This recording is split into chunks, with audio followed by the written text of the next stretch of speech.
სალამი, მოგესალმებით, ვაგრძელებთ ჯონ მაკარტურის საუბრების ქართულ ენაზე ატვირთვას, ეს არის ბიბლიური კითხვები და პასუხები და ჩვენ მალე დავამთავრებთ 69 ნაწილს. შემდეგ კითხვა არის ისტორიულ ფაქტებთან დაკავშირებით, მაგრამ პიროვნებას აინტერესებს ჩაითვლება თუ არა იან ჰუსი, რომელიც იყო ჩეხი რეფორმატორი. სანამ რეფორმაცია დაიწყებოდა, თითქმის 100 წლით უსწრებს იან ჰუსი, ასევე სხვაებიც იყვნენ, რომლებიც ნელ-ნელა აკრიტიკებდნენ კათოლიკურ ეკლესიას. და ჩეხეთის საამაყო შვილად ითვლება იან ჰუსი, შეგიძლიათ წაიკითხოთ, მოიძიოთ მასზე, შეიძლება მარტინ ლუთერი გაგიგიათ, კალვინი გაგიგიათ, მაგრამ იან ჰუსი არ იცოდით, ხო? ჰასი, იესი, რომელიც ნიშნავს ბატს, გუსი, იან გუსი და მას აქვს ესეთი გამოთქვა, როდესაც მას კლავდნენ, მან უთხრა ახლა პიროვნება ამბობს, რომელიც სვავს ამ კითხვას, ხომ? რომანი სვავს, რომ თითქოს და ეს უთხრა ჯალათს არა, არქიეპისკოპოს უთხრა, ვინც ჯიდა მას. და ძალიან საინტერესო ისტორიულ ფონსაც გასვლის ჯონ მაკარტური და შეგიძლიათ მოიძიოს ამის შესახებ, რომ გუსი, ესე იგი მე, ბატს თქვენ შეგიძლიათ გააჩუმოთ, მაგრამ მოდის გედი მომავალში, რომლის გაჩუმება თქვენ არ შეგიძლიათო და ეს არის ძალიან საინტერესო, რომ მართლაც მე უკვე რომ მოდის უკვე რეფორმაცია იღებს ისეთ იმებს, უჭერენ უკვე მარტინ ლუთერს ხარს უკვე არისტოკრატიად და არისტოკრატებიც უკვე გამოყოფასაც ცდილობენ, ესე მოხდა თვითონ ინგლისშიც იცით ხომ ჰენრი მერვემ პოლიტიკური იმისთვის გამოიყენა, რა თქმა უნდა, თავისი ქორწინებაში, რომ შვილი არ უჩნდებოდა და არ აძლევდა კათოლიკურ ეკლესიას გაყრის საშუალებას. მაგრამ ღმერთი იყენებს ესეთ მეთოდებს, ყველას ახმარს, რომ შემდეგში ძალიან ბევრმა ადამიანმა გაიგოს ჭეშმარიტება, რომელიცაც ტაბუ იყო დადებული. და პირდაპირ გაგებით კათოლიკური ეკლესია აბნელებდა და ბნელი საუკუნეებსაც უძახიან შუა საუკუნეების პერიოდს, იცით, ხო? და ღმერთმა, როდესაც უთხრეს მარტინ ლუთერს, ხო, რომ ამითიო შეიძლება პანდორას ყუთი გახსნაო და მართლა ძალიან ბევრი სექტები გაჩნდა, ხო, მიცით? და ძალიან ბევრი, იმიტომ რომ ესენი უყურებდნენ ამას ერთიანობის თვალსაზრისით, პოლიტიკური თვალსაზრისით, როგორც კონსტანტინეს ქრისტიანობას, როგორც საქართველოშია, ხო? საქართველოსაც რატომ ეშინია ამისი? იმიტომ რომ უყურებენ როგორც ერის გამაერთიანება. ამ დროს ვერც აერთიანებს ერს. ხომ მithomდეს 21 საუკუნეში. გასაგებია მაშინ, როცა რელიგიას ესეთი მნიშვნელობა ჰქონდა, ხო მუსლიმანები უტევდნენ, იყო მონღოლების შემოსევა და ერთი ამბები. მაგრამ ეხლა 21 საუკუნეში რაზეა ლაპარაკი, ხო?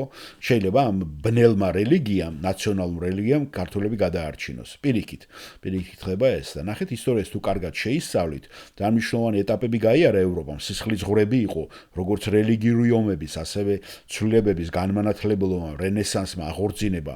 ნახეთ, რამდენი ძალაუფლება წაართვა, ხომ? ფეოდალებს, მონათმფლობელებს, ასევე თვითონ ვატიკანი იყო, კათოლიკური ეკლესია ჩართული, თვითონ იყვნენ იმპერატორებიც, ეს რომის პაპები, საზღვრობაა, საშინელება რო წაიკითხავ და აი ესეთ იმებზე ხმას თუ როცა იღებდნენ, ხო? მათ წვავდნენ კოცონზე, ჭრიდნენ, კლავდნენ, რებს არ უკეთებდნენ და მიუხედავად ამისა რა იყო ისიც რომ ბიბლია მიეტანათ ხალხამდე, როცა ღმერთი დაგულაპარაკებდნენ, რომ უკვე მარტინ ლუთერის დაბნეული იყო, ხო, ვის დაუჯეროთ? ვის დაუჯეროს გადმოცემები, ეკლესია ამახინჯებს ამას. და ერთადერთი ბიბლია, რაც ღმერთმა შემოგვინარჩუნა და დაგვიტოვა და უცვლელი არის, ხო? აი მაგაზე კონცენტრაცია. და მაგაში შეაქვთ, ხო, ვიღაცებს ეჭვი და ამიტომაც იტეხენ ძალიან დიდ ჯავს. და ეს ისტორიული კითხვა აინტერესებს პიროვნებას. იან ჰუსი ჩაითვლება თუ არა წინასწარმეტყველად, რახან ეს თქვაო ეს გედის მოსვლაზე. და ჯონ მაკარტური პასუხობს ესეთ რამეს. საღამშვიდისა ჯონ მაკარტურ, მე რომანი მქვია და ძალიან მადლი ვარ თქვენი 50 წლის ერთგული მსახურობისათვის. ეს ჩემთვის დიდი სტიმულია. და ჯონ მაკარტურიც გმადლობთ პირიქით და აუდიტორიდან. და მე მაქვს კითხვა, რომელიც ჩემი კითხვა არის ძირითადად ჩემი მეგობრის მიერ გადმოცემული კითხვა. და განცხადებასაც, როდესაც ჯალათი იან ჰუსის 1415 წელს სიკვდილის ჯაძას აპირებდა.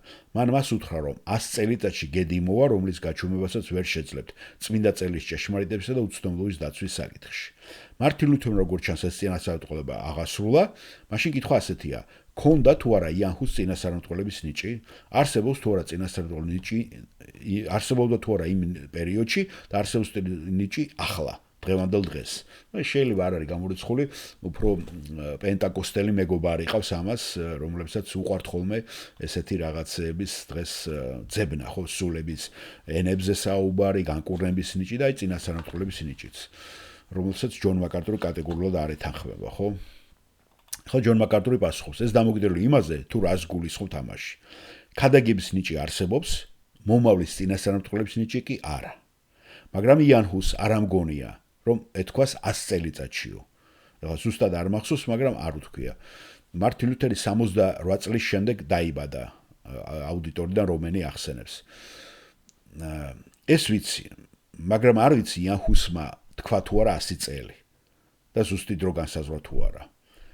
იან ჰუსი, როგორც იცით, ბატს ნიშნავს. ამიტომ ჰუსმა თქვა, შეგიძლიათ მოკლათ ეს ბატი, ანუ გააჩუმოთ, სწორედ აქ ფრაზაც ბატის მოხარშვით ბატი მოიხარშება. იან ჰუსის მოწამეებრივი სიკვდილიდან მოდის ეს და მან თქვა, მოვაგედი, რომლის გაჩუმებასაც ვერ შეძლებთო.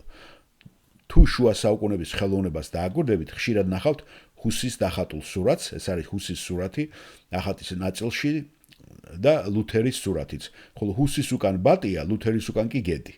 და მეც ნახე ერთ-ერთი სურათი და დავადე თქვენს აგერ ვიდეოს. ჰუსი იმას ამბობდა მხოლოდ, თქვენ ვერ შეძლებთ ამ რეფორმაციის შეჩერებას და მოვაგედიო. არ ამგონია ეს წინასწარმეტყველური იყო, ფიქრობ რომ ეს იყო იმედის მომცემი და ფიქრობ რომ ის უფლის განზრახვებს ენდობოდა. სწორედ კონსტანცის ეპისკოპოსმა მიუსაჯა ჰუსს სიკვდილი, დასაჯა სწორედ კონსტანცის ეპისკოპოს უთხრა ჰუსმა. შეგიძლია გააჩუმო ეს ბატი, მაგრამ მოვაგედი, რომლის გაჩუმებასაც ვერ შეძლებთო. ის თამდაბლურად საუბრობდა, თამდაბალი კაცი იყო, რადგან გეტი ბატზე უფრო ლამაზია, უფრო ესე ვთქვათ, კდებამოსილი და იცოდა ჰუსმა, რომ უფალი აუცილებლად იზრუნებდა და უზრუნველყოფდა მასზე უფრო ძლიერს მომავალში. და არსებობს ეს რეალობა, შეიძლება, რა ვიცი, გაგიკვირდეთ, რაღაც ზღაპრული რეალობა საგავს, ხო? ერფრუჩი არის ეკლესია და მე და პატრიცია, ჩემი მეუღლე ვიყავით იქ ამ ეკლესიაში, სადაც დაკრძალულია კონსტანცის ეპისკოპოსი. იატაკზე კრიპტაში.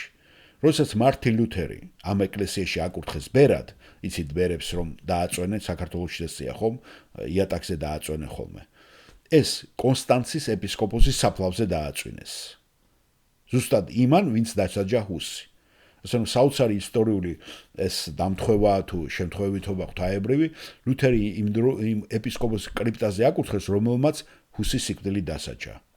არც იაჰას რაიმე მეტი ცოდნოდა გარდა საკუთარი გულის იმედისა, რომ ღმერთი მოიყვანდა სხვას, რომელსაც მასზე უფრო დიდი მსახურება ექნებოდა და მას უკვე ვეღარ გააჩერებენ და ეს იყო მარტინ ლუთერი. კარგით? მადლობა კითხვისათვის.